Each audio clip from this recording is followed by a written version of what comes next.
Mr. Faqat. Thanks for subscribing. Hello guys, and welcome back to my channel. It's your boy Mr. Faqat, and today I'm going to be doing some short reactions. If you have any video you want me to react to, please go down to the comment section and let me know. Also, if you haven't subscribed, please subscribe to join my channel. Thank you very much, and yalla, let's go.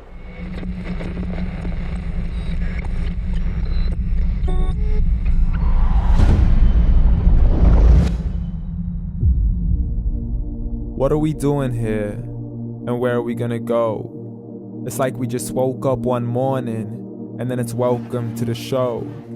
Don't ask any questions, just go with the flow. Make as much money as you can and try your best not to get broke. Copy everything you see on the TV, from the hairstyles to the clothes, and don't think too often, just do exactly as you're told. And if you ever get confused, then just turn towards the alcohol.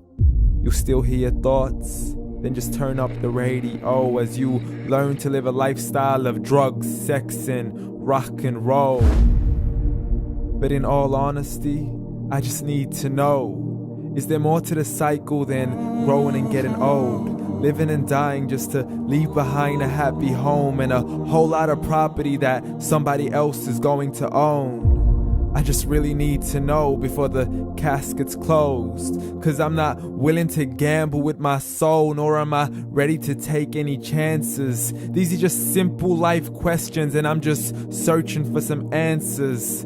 Like, what are we doing here? And what is our purpose?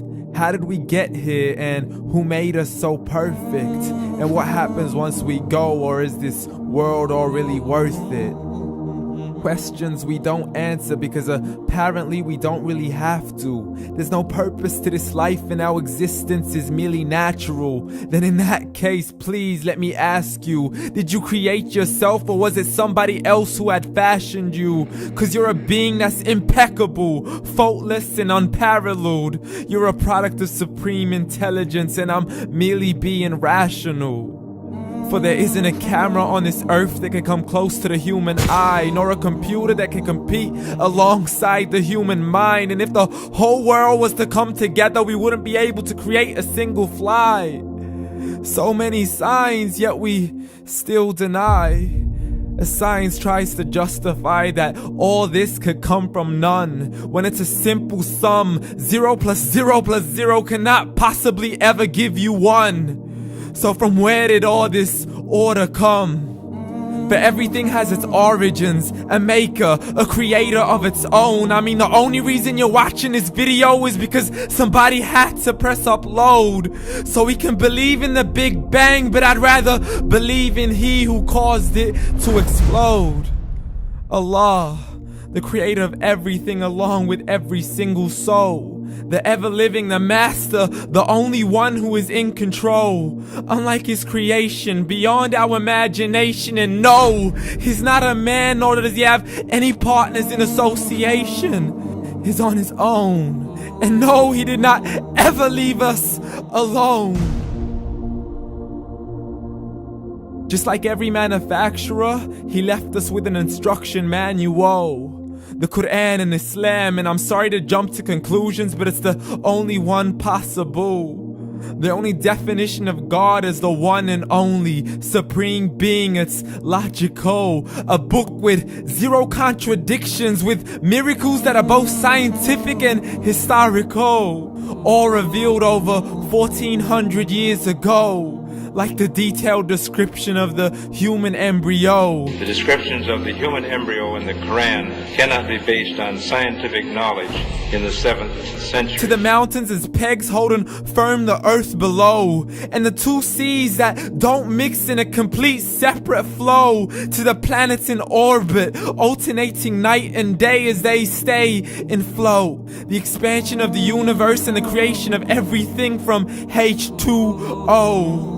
To the stories of the past and the preservation of Pharaoh. to identifying the lowest point in the land where Persia defeated Rome, the gushing fluid that created man in the glands between the ribs and the backbone, and not a word has changed, it's still the same. So please explain how all this was known over 1400 years ago to a man who couldn't read or write as he would recite whatever the angels spoke.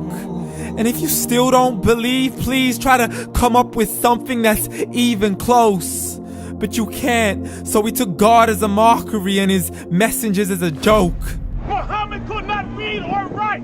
How's somebody who can't read or write gonna start a religion? Dismissed his scriptures as legends and tales of the ancient folk as we live life according to our whims, desires, and hopes. Saying this life is the only home we will ever know. We will live then die, then simply turn to bones. YOLO! Correction, after the grass dies, the rain arrives and it regrows, and Allah promises to do the same thing to your very soul and bring you back from your very fingertips to your toes, as the all-seeing supreme being watches us so close, and we are surely being tested in our wealth, our health, and our self, and everything that we've been blessed with. So believe, for we will surely be resurrected and be brought back to our Lord and account for every single deed as he hands us our books and orders us to read.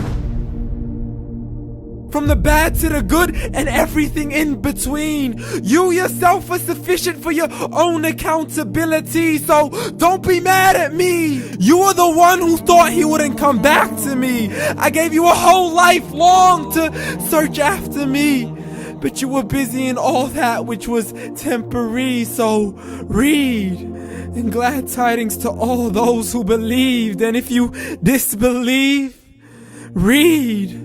And don't let that day be the first day you find out what your life really means. Read.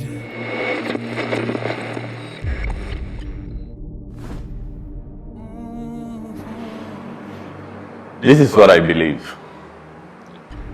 قل هو الله أحد الله الصمد لم يلد ولم يولد ولم يكن له كفوا أحد. I also believe that as human beings, we have purposes. There's a lot of unhappiness, there's a lot of sadness, because unfortunately, many human beings, many people have sold their souls unconsciously. And when your soul does not belong to you anymore, there's no way you can possibly be happy. This is why a lot of celebrities out there, a lot of people with the wealth, the temporary happiness, end up committing suicide, end up being depressed, end up going crazy. Because when you tend to put your happiness, when you base your happiness on materialism, when you base your happiness on this earth, in this life alone, you're never going to be satisfied. Because there is a higher power that calls upon you. And like the thing is, when you think deep about it, like a lot of people are afraid to answer this calling. A lot of people are afraid to sit down and think about like their actual purpose, the actual reason for them being on this earth. Is it just going to be this life and that's it, as they say, YOLO, you only live once? Is it just going? There are a lot of signs, I believe, that tells us that this is not the answer. You're born as a child, you grow up, you have your own kids, you die, your kids continue the legacy. But that's just on this earth. In the hereafter, you're going to be risen up again for the second time to account for whatever life you have lived on this earth. We Muslims believe that this life on earth is just a test. It's like you're in an exam room. It's a test. So if you're able to pass it, the hereafter is going to be easy for you, and I pray that it becomes easy for everyone. I pray that like we all wake up and realize the purpose of our life, because no one is perfect. Everyone makes their mistake. Everyone has their own problems, and then the number one problem, I believe, is the devil himself. The fact that we don't see him, and he is able to whisper things in our ears. He's able to mislead us, unfortunately. For the person that sent me this video, thank you very much. I'm going to put down the link to the video so you guys watch it again without any reaction. And thank you very much. If you have any other video you want me to react to, get down to the comment section and let me know, and I will do that. Also, don't forget to subscribe. Thank you and have a wonderful day. Stay safe out there. Wash your hands. Don't forget your sanitizer. Salam.